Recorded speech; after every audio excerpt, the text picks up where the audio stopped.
pessoal! Aqui é a professora Fernanda Carini e hoje nós vamos continuar o nosso estudo sobre biotecnologia e agricultura, mas focando o nosso conhecimento, focando o nosso ensino para o melhoramento genético de plantas utilizando engenharia genética.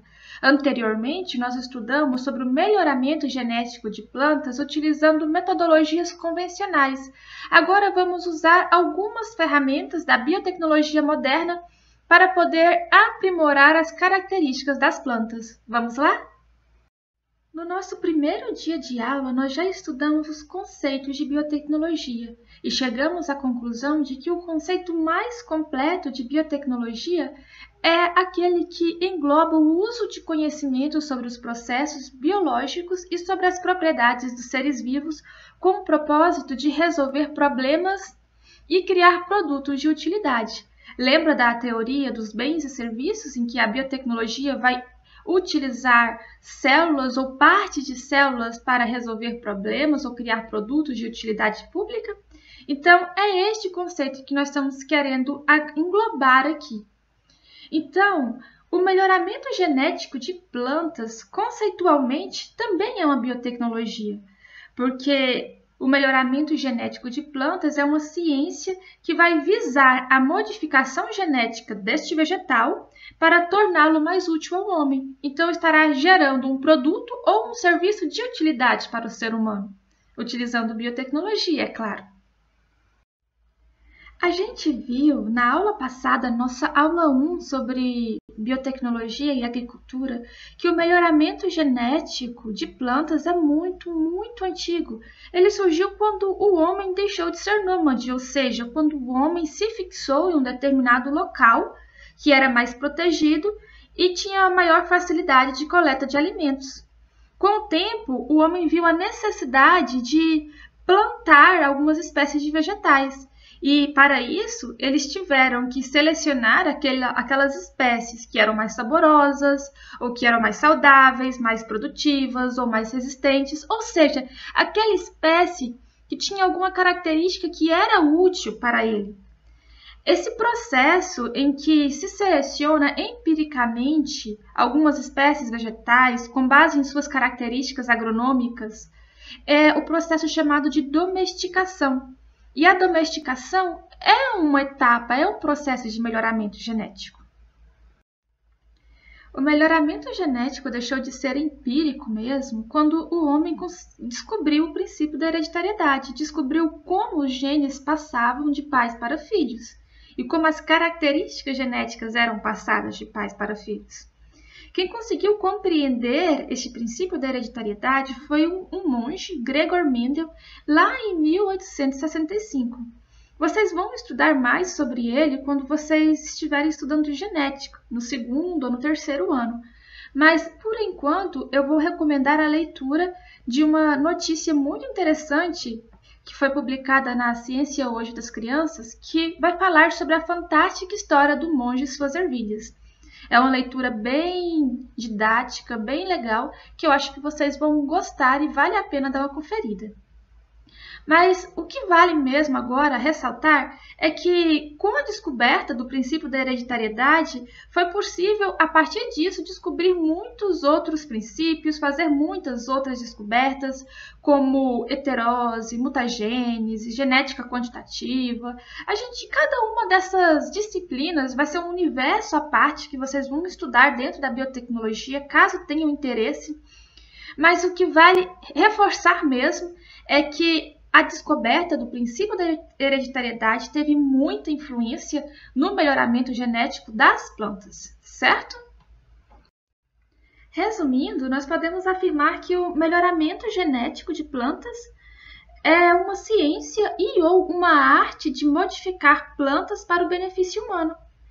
Essa ciência é multidisciplinar e ela vai aplicar princípios de diversas áreas, como agronomia, botânica, genética, tanto a genética básica, quanto a molecular, quanto a citogenética, fisiologia, patologia, entomologia, bioquímica, estatística e outras áreas que eu posso ter esquecido de citar. Então, é uma ciência que vai englobar muitas áreas. E tudo isso com o objetivo de obter cultivares melhoradas, cultivares biotecnológicas melhoradas. E essas cultivares, elas vão ser utilizadas para a alimentação humana, ou para a alimentação animal, com diversos outros propósitos também. O grande desafio atual é produzir alimentos em quantidade e qualidade e, consequentemente, minimizar o seu impacto ambiental, reduzindo, por exemplo, o uso de defensivos agrícolas. A biotecnologia associada à pesquisa agrícola e ao melhoramento genético vegetal, ela está muito vinculada a essa parte, a esses avanços obtidos para aumentar a produtividade das culturas, dos cultivares biotecnológicos. Aqui eu coloquei um exemplo para vocês, ele é um pouco antigo, mas eu gostei bastante desta imagem, que vai refletir o aumento da produtividade em diversos cultivares, neste caso no algodoeiro, no gado, no milho e na soja, no intervalo de 1996 e 2006, ou seja, no intervalo de 10 anos. Aqui, em destaque, nós temos o algodão. Em 96, em 1 hectare de algodão, eram produzidos cerca de 1.333 quilos de algodão. Utilizando o melhoramento genético desta planta, em 10 anos, em 1 hectare de algodão, foi possível produzir cerca de 2.986 quilos de algodão ao ano. Ou seja, a produtividade aumentou em cerca de 124%. Aumentou a produtividade, mas não ampliou a fronteira agrícola. Tudo isso, essa produção aqui, continua acontecendo dentro de 1 hectare de algodão. Isso é muito importante. O mesmo aconteceu para o gado. Em um intervalo de 10 anos, teve um aumento de 90% em quilos por hectare. Para o milho, em cerca de 10 anos, teve um aumento de 48% em quilos de grãos por hectare. E para a soja, teve um aumento de 12% em quilos de grãos por hectare também. Então, essa parte, aumento da produtividade é muito importante, porque pode diminuir o custo de um determinado produto ou alavancar, aumentar o comércio tanto nacional quanto internacional deste produto. Quando nós estávamos estudando na aula 1 sobre genética e agricultura, nós falamos muito sobre o melhoramento genético de plantas utilizando as metodologias convencionais. Contudo, este melhoramento ele apresenta algumas limitações, como, por exemplo, ligação gênica entre genes de interesse e genes indesejáveis, que foi o caso que nós ressaltamos na aula anterior da batata, que ela tinha uma quantidade muito grande de alcaloides que poderia ser prejudicial para a saúde humana. Além disso, tem a desvantagem da incompatibilidade interespecífica, porque a maioria dos melhoramentos genéticos convencionais só podem acontecer a partir de cruzamento de plantas da mesma espécie. Então, isso também é uma grande limitação para as técnicas de melhoramento genético. E para eliminar estas limitações, a engenharia genética ela surgiu como uma ferramenta extremamente útil, porque ela vai permitir identificar genes de interesses, partes do DNA que vão conter características de interesses agronômicos, por exemplo, vai permitir manipular estes genes, construir e introduzir este gene em uma cultivar de elite, ou seja, produzir uma cultivar com as características de interesse que você selecionou. Então, vai diminuir essa parte de poder acionar genes indesejáveis. E, além disso, você vai poder selecionar as plantas que realmente possuem esse gene de interesse. Então, a engenharia genética, ela permitiu a quebra das barreiras impostas pela incompatibilidade sexual entre as espécies, como tinha no melhoramento genético convencional, e também conseguiu eliminar os efeitos das ligações gênicas indesejáveis. E é isso que a gente vai estudar a partir de hoje. Então, pessoal, só recapitulando para fechar esse assunto. Nas últimas décadas surgiram inúmeras tecnologias baseadas em análise do DNA e na manipulação controlada e intencional por meio das técnicas de engenharia genética. Essas tecnologias, elas abriram possibilidades para o melhoramento genético porque elas romperam as barreiras de cruzamento entre as diferentes espécies. Ou seja, elas romperam aquelas barreiras que eram estabelecidas pela compatibilidade sexual, que nós vimos que havia no melhoramento genético convencional, em que só era possível cruzar cruzar plantas das mesmas espécies.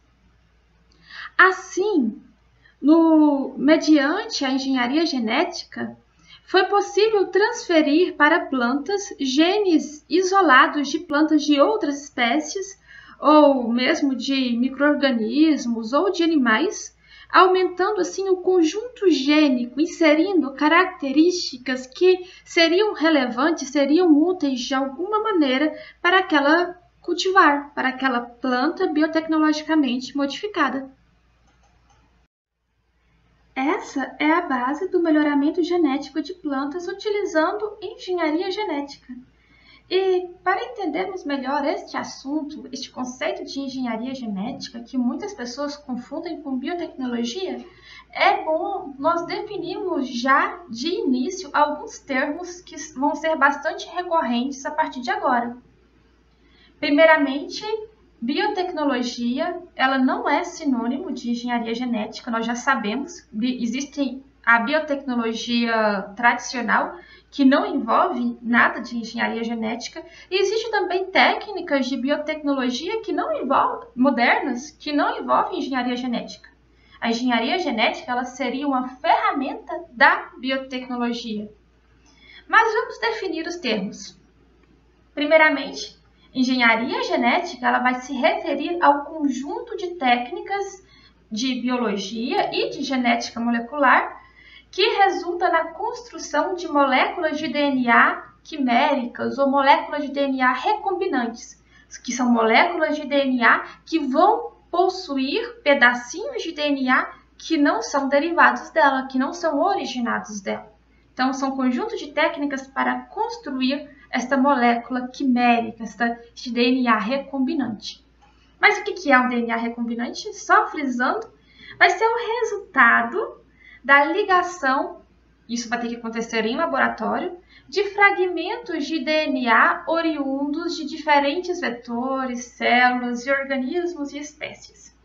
A gente vai falar um pouquinho mais do DNA recombinante mais para frente, mas por enquanto vale frisar que um DNA recombinante vai ser um DNA que vai possuir um gene, ou seja, uma porção do DNA que vai expressar uma proteína que não é derivado dele, que não é originado dele.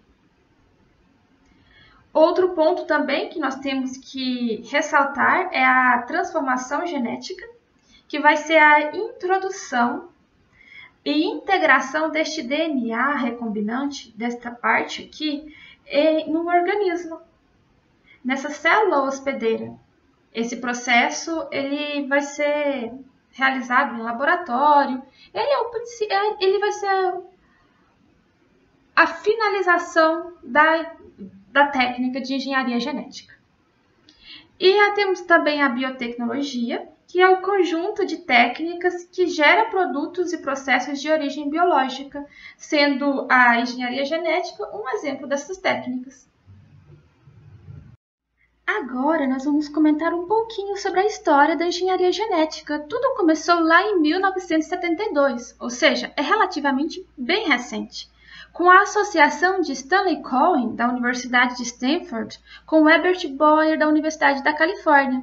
Este aqui é o Boyer e este aqui é o Cohen. E eles eram bastante amigos e o Boyer ele descobriu algo bem interessante. Ele descobriu as enzimas de restrição, que são enzimas, ou seja, proteínas, que a gente já estudou, acho que lá no segundo ou no primeiro bimestre, que tem a capacidade de catalisar alguma reação. Neste caso, estas enzimas de restrição, elas funcionavam como tesouras biológicas. Elas conseguiam cortar regiões específicas do DNA. Então, isso seria muito útil.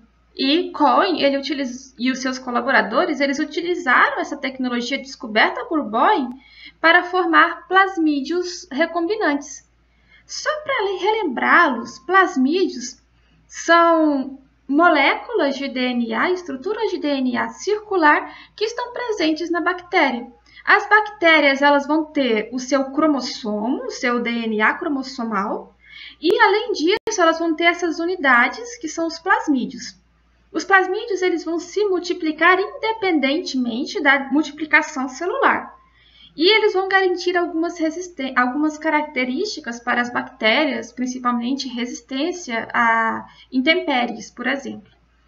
E os plasmídeos são chamados de vetores de transformação, porque eles vão ser muito utilizados como agente transformante de um determinado organismo. Vamos só explicar melhor um pouquinho sobre isso. Então, a engenharia genética começou com a descoberta da clonagem molecular.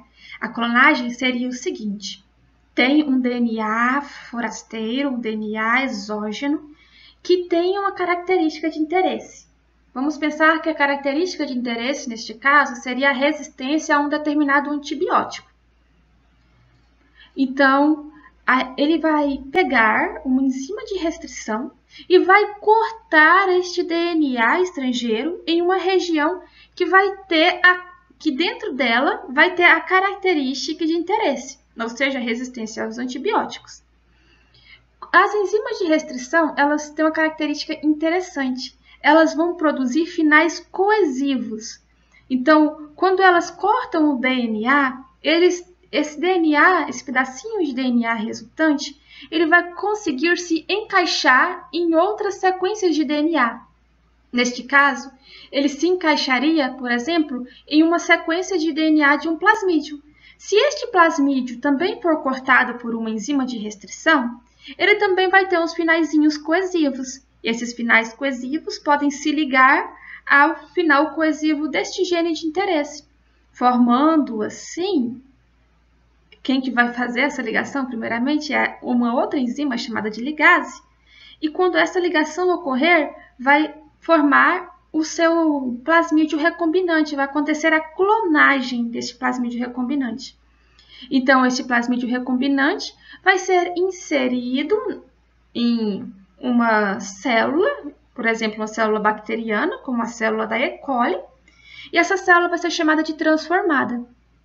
Eu comentei com vocês que os plasmídeos eles têm a habilidade de se multiplicar independentemente da multiplicação celular. Então, essa célula bacteriana ela vai produzir muitos outros plasmídeos que vão ter essa característicazinha de interesse, esse gene de interesse.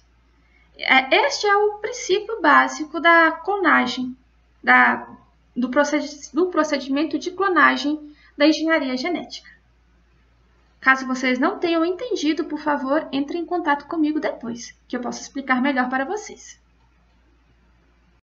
Então, com base nos trabalhos pioneiros de Cohen e de Boyer, foram desenvolvidos e otimizados protocolos para extração, restrição, ligação, clonagem e recombinação de fragmentos de DNA. Nós vamos comentar na próxima aula sobre cada um desses tópicos, o que é extração, como que vai funcionar essa ligação, essa clonagem, essa recombinação, essa transformação em si. Então, essa engenharia genética, ela resultou no desenvolvimento de uma importante ferramenta científica e tecnológica, que é a transformação genética. Por meio dessa transformação genética é que foi possível a obtenção de organismos geneticamente modificados utilizando DNA recombinante, que são os famosos transgênicos, que temos até uma atividade sobre ele já disponível no Moodle. O primeiro organismo geneticamente modificado utilizando tecnologia do DNA recombinante foi uma bactéria, a E. coli. Essa bactéria ela possuía um gene exógeno, de um animal, do sapo, do Xenopus laevis. Quem fez essa transformação genética na E. coli foi o Boyer e o Cohen, que nós discutimos anteriormente. Então, o princípio foi basicamente o mesmo. Ele pegou o DNA deste anfíbio, deste sapo, ele utilizou enzimas de restrição para cortar regiões, partezinhas deste DNA que continham o gene de interesse. Ele utilizou enzimas de restrição para cortar o plasmídio da bactéria. Utilizou ligases, que são enzimas que vão funcionar como cola, para colar essa região, este gene de interesse no plasmídio, que vai funcionar como vetor. Colou, formou o plasmídio recombinante e introduziu este plasmídio na E. coli. Então, a E. coli se tornou um micro-organismo recombinante, um micro-organismo geneticamente modificado, ou transgênico, porque ele vai possuir um gene de uma outra espécie. Essa descoberta ela teve um valor muito grande como técnica em si, só que ela não teve um valor comercial. Essa E. coli ela não produzia nenhum produto útil para a humanidade. O produto útil que ela produziu foi o conhecimento, a habilidade de conseguir fazer essa técnica. O primeiro organismo mesmo, comercialmente falando, que era transgênico, também foi a E. coli, só que aí ela não tinha o gene de sapo, ela tinha o gene de um ser humano, o gene do pâncreas humano, que tinha uma característica de interesse muito interessante, que era a produção de insulina, que a gente já comentou nas aulas anteriores, que é muito útil para as pessoas que têm diabetes, por exemplo. E o princípio foi basicamente o mesmo: extração do gene que produz insulina das células do pâncreas humano, extração do plasmídio da bactéria, cortar este gene com enzimas de restrição, selecionar o gene de interesse, cortar o plasmídio com enzimas de restrição, utilizar a ligase para juntar o gene de interesse com o plasmídio, formar assim o DNA recombinante, introduzir este DNA recombinante, ou seja, transformar a bactéria utilizando com o DNA recombinante, multiplicar essa bactéria em um bioreator utilizando meios adequados para o seu crescimento. Enquanto ela cresce, ela vai secretar, ela vai produzir a insulina aqui durante o seu processo fermentativo, extrair esta insulina, purificá-la e comercializá-la, para que ela seja injetada nos seres humanos. Entenderam? Eu espero que sim. Na verdade, era isso que eu tinha para a aula de hoje. Eu espero que vocês tenham compreendido. Caso tenha alguma dúvida, qualquer dúvida que seja em relação a este conteúdo, por favor, me mandem mensagem pelo Moodle ou pelo meu número pessoal, pelo e-mail, da maneira que vocês acharem mais fácil para vocês. Se comuniquem comigo. Eu estou geralmente, quase sempre, à disposição de vocês. E eu aguardo vocês. Na próxima aula, nós vamos continuar falando sobre a engenharia genética, mas agora nós vamos discutir cada uma das etapas de transformação celular, cada uma das etapas, desde a escolha do gene até a parte da recuperação da planta realmente transformada. Espero que vocês gostem e lembre-se, estou à disposição. Bons estudos e excelente semana!